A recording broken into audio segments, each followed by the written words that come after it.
Well, hello there, guys. This is Agrippa Maxenius here, coming at you with a look at the Age of Belisarius, the new DLC for Field of Glory 2, the strategic masterpiece made by Richard Bodley Scott.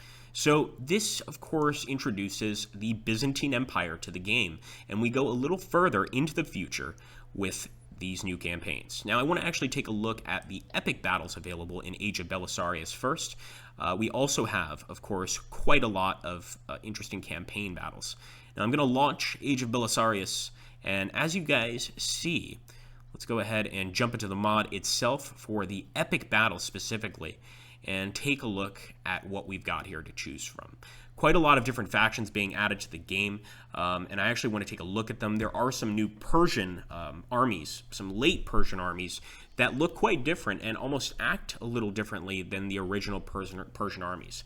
Now, of course, here the battle between the Byzantines and the Persians, one of the greatest battles that Justinian I ever faced, is available here, the Battle of Dara. We've also got the Battle of Tricamarum Tagine, the Volturnus, and something I never even knew about, Wraith, the battle between the Scots-Irish and the Angles. And this was essentially, I'm assuming here, an invasion of the Scotch-Irish Dalrata, the Kingdom of Dalrata, on the Fife Coast, which is in Ireland, by the Angles in an attempt to, of course, take over the Scotch-Irish. So some really great battle scenarios here to choose from that, of course, reflect the time period. Now, if we go back, there's also a campaign mode specifically made just for this actual DLC. So we're going to go ahead and jump into campaigns here. And I actually played this on the Slytherin channel. The campaign is very, very fun. I want to go ahead and select Belisarius. And as you can see, this campaign follows the career of Flavius Belisarius, the main instrument of the Byzantine Emperor Justinian's ambitious project of reconquering much of the Mediterranean territory of the former Western Roman Empire, which had been lost in the previous century. A native Latin speaker of Thracian origin, Belisarius rose rapidly in the ranks of the imperial bodyguard. On the ascension of the Emperor Justinian in 527 AD, he was appointed commander-in-chief of the army and of the east on the Persian frontier. This is an extremely fascinating guy, and if I'm not mistaken, the actual title of Byzantine Emperor became Belisarius, which is fascinating. So we're going to launch this campaign. I'm going to play just a little bit, but primarily, I'm going to show you guys the units that we have to work with here, and I'm going to let you guys do the playing. So let's take a look. So the first battle here for the Age of Belisarius campaign, of course, takes place in the desert, and we're already seeing, I was about to say the modern, but we're seeing the more advanced Byzantine army, or Roman army, if you want to call them that. I don't generally. We're going to go ahead and autofill here. But as you can see, we've got veteran Byzantine Lancers, and just look at that unit. The way it looks is already frightening enough. And I'm actually going to go ahead. I would love to select two, but I already did the autofill. We've got some noble Lancers as well, some fierce nomad horse archers, some Limitane, the Limitane spearmen, of course. And we're going to be facing a rather large Persian army.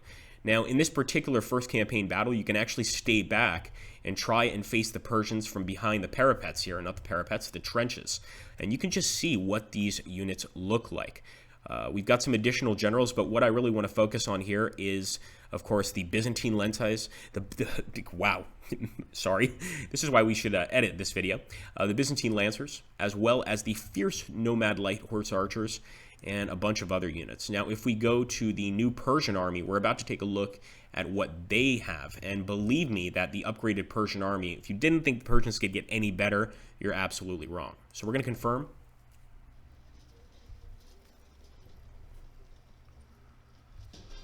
And sure enough, the Persians are right there. And let's take a look. Of course, they've got their standard elephants, pretty standard levy spearmen units, but look at these expert armored horse archers.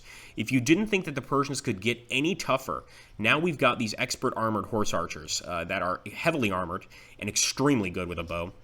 Just really a dramatic improvement to the Persians. Another thing I found very fascinating.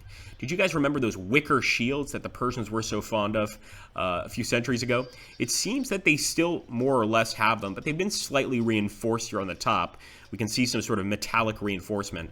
And I'm not sure if that's enough protection, but it's interesting to see just how the Persian army has evolved over a few hundred years, how they've changed and improved things when they're already pretty great. As you can imagine, this winds up being a pretty epic battle.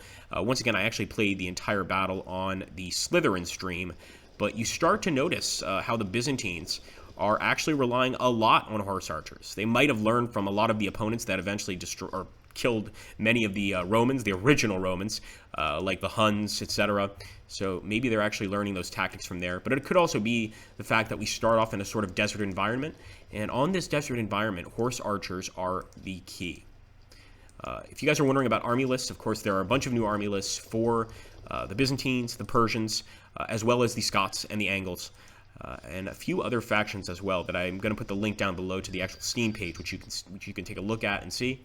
But essentially, I'm really loving this. If you are a fan of the Byzantine Empire or anything involving the late Roman empires, you're going to love this DLC, and I'd highly recommend picking it up. In any case, guys, I'm going to leave the battle up to you, but if you'd like to see that battle, make sure to let me know in the comments down below, and don't forget to like, comment, and also subscribe to our channel if you enjoy strategy games. We're always looking for some new subscribers, and all we do on this channel is strategy gaming, essentially. Down below, you can also find a link to my Twitch, where I mostly stream. Thank you so much, guys. I hope this was informative. Have a great, great day.